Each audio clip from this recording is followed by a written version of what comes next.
Tests of two stratospheric platforms have begun in Russia, the Barrage-1 airship and the Argus drone. They are designed to solve the problem of providing independent communications and reconnaissance without the need for expensive satellite constellations. Why is the stratosphere once again becoming a battlefield?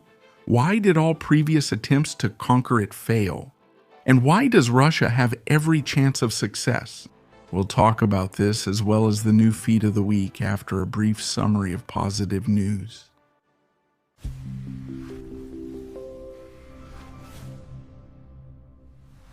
Ural-Vagonzavod has delivered another batch of armored repair and recovery vehicles, Brem-80, to the troops. The Russian Ministry of Emergency Situations has received a batch of Mi-38 PS helicopters for operations in the Arctic. The third flight prototype of the LMS-901 Baikal aircraft has made its first test flight.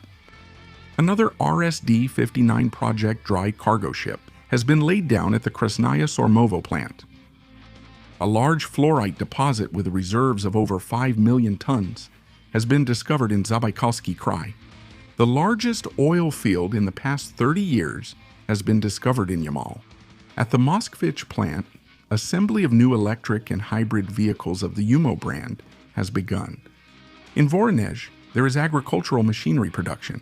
In Tatarstan, refrigeration equipment production. In Bashkiria, a packaging plant.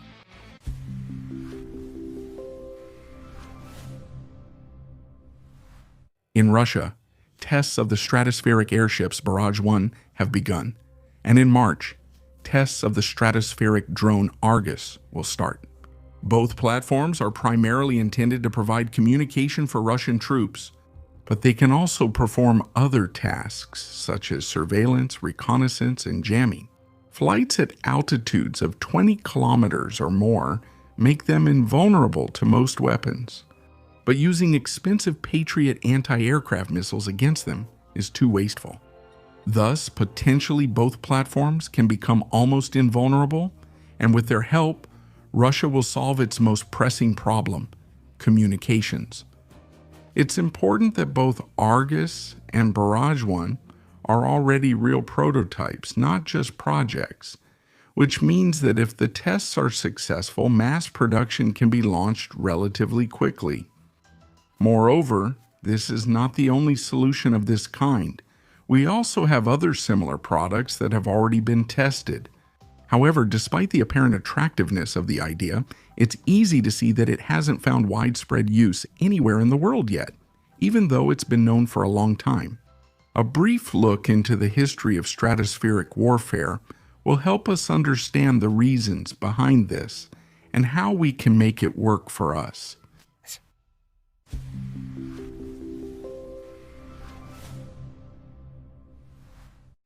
As early as the 1950s, the Americans began actively using unmanned balloons and later manned stratospheric aircraft, U-2, to spy on the territory of the USSR and China. Thousands of balloons equipped with cameras felt quite free in our country's airspace, since detecting and destroying them at altitudes of 20 to 25 kilometers was extremely difficult. Only with the appearance of the S-75 Davina surface-to-air missile system and some other types of weapons did we finally start to reach the spies. After we shot down the American U-2 on May 1, 1960 over Sverdlovsk and arrested the ejected pilot, Francis Powers, the stratosphere over the USSR began to clear rapidly. However, this was not so much due to advances in interception as it was because the Americans moved their espionage activities into space. It was impossible to reach them there, and it was also impossible to prove the fact of espionage. In turn, the Soviet Union responded symmetrically and deployed its own network of reconnaissance satellites in orbit. That's how it has been ever since, but recently everyone started talking about the stratosphere again.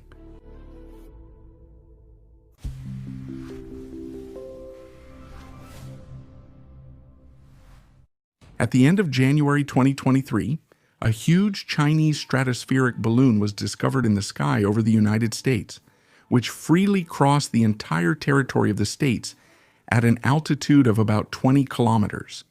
For several days, the Americans unsuccessfully tried to shoot it down, and only on February 4th were they able to do it with a missile launched from an F-22. The Chinese rejected the accusation of espionage, calling the balloon a scientific laboratory that accidentally went off course. But back in the day, Francis Powers also claimed that he was taking air samples and accidentally flew into Soviet territory. One way or another, the main thing in this story is that even after more than 60 years, targets in the stratosphere remain almost invulnerable.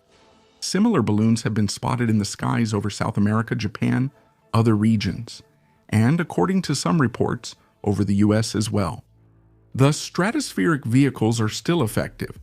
However, it seems that no one in the world except for China uses them systematically.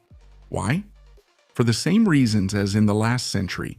With the existing network of satellite reconnaissance, there is no need to launch balloons and risk a diplomatic scandal. Although China did not admit that its weather probe was for spying, it still issued an official apology, and the incident noticeably worsened its relations with the US. Moreover, despite its apparent simplicity, a stratospheric device, whether a balloon or an airplane, is quite an expensive and complex product. That's why. Why?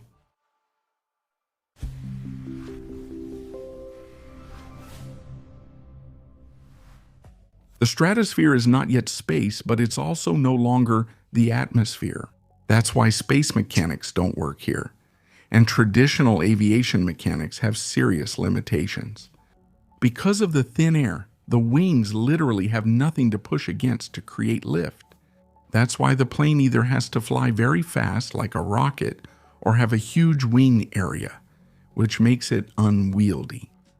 It would seem that a balloon doesn't have such drawbacks, but like a plane, it's affected by winds, and in the stratosphere, those winds are especially unpredictable and harsh, reaching speeds of up to 150 kilometers each. To follow a set course or hover in one place, the craft needs engines and has to spend a lot of energy to run them. In turn, energy requires not only solar panels on board, but also batteries capable of operating at temperatures of minus 60 degrees Celsius. And that's a significant weight which has to be taken away from the payload. The payload itself, meaning the optical equipment or communication devices, is also quite complex.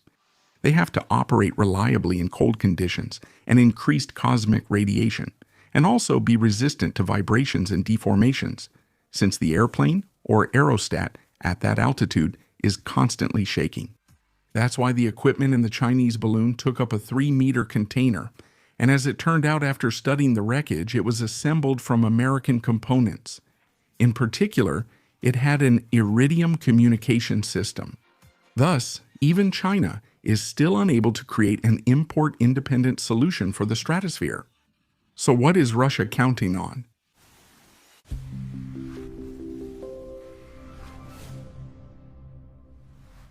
It should be noted that American corporations have repeatedly tried to create a stratospheric fleet to provide internet access.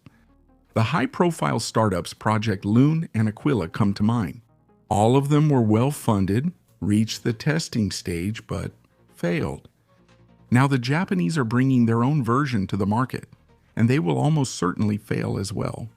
That's because they all tried to create a global system, which was very expensive and lost out to satellite technologies in competition, and for local tasks it was not profitable at all. In Russia, they also tried several times to create stratospheric vehicles. In 2016, the UAV Tabor completed a test flight that lasted 50 hours. In 2017, the unmanned aerial vehicle Lei-252 ACE began trials. Recently, information surfaced about the stratospheric unmanned multifunctional platform Kishchnik, and now about Argus and Barrage-1. Why didn't this work before? There was no commercial market, and the Ministry of Defense prioritized funding other projects. What has changed now? The real battlefield has shown that communication is the main technical factor for victory, without which even the most advanced weapons in the hands of the most professional fighters lose their effectiveness. The Russian satellite constellation is being formed, but very slowly, and we are cut off from foreign ones. By and large, we have no other choice but to master the stratosphere again, even if only in a limited theater of operations. But we believe that we will manage, and there are objective reasons for that. The first reason is the existence of already operational prototypes at the testing stage. The second is the experience we have in developing stratospheric platforms. The third is the emergence of new technologies, modern batteries with high specific capacity, lightweight carbon composites, and autonomous control algorithms. All this allows the vehicles to stay in the air longer and carry more payload. The fourth reason is that this time we're not competing for the commercial market, but for solving a specific task on which too much depends.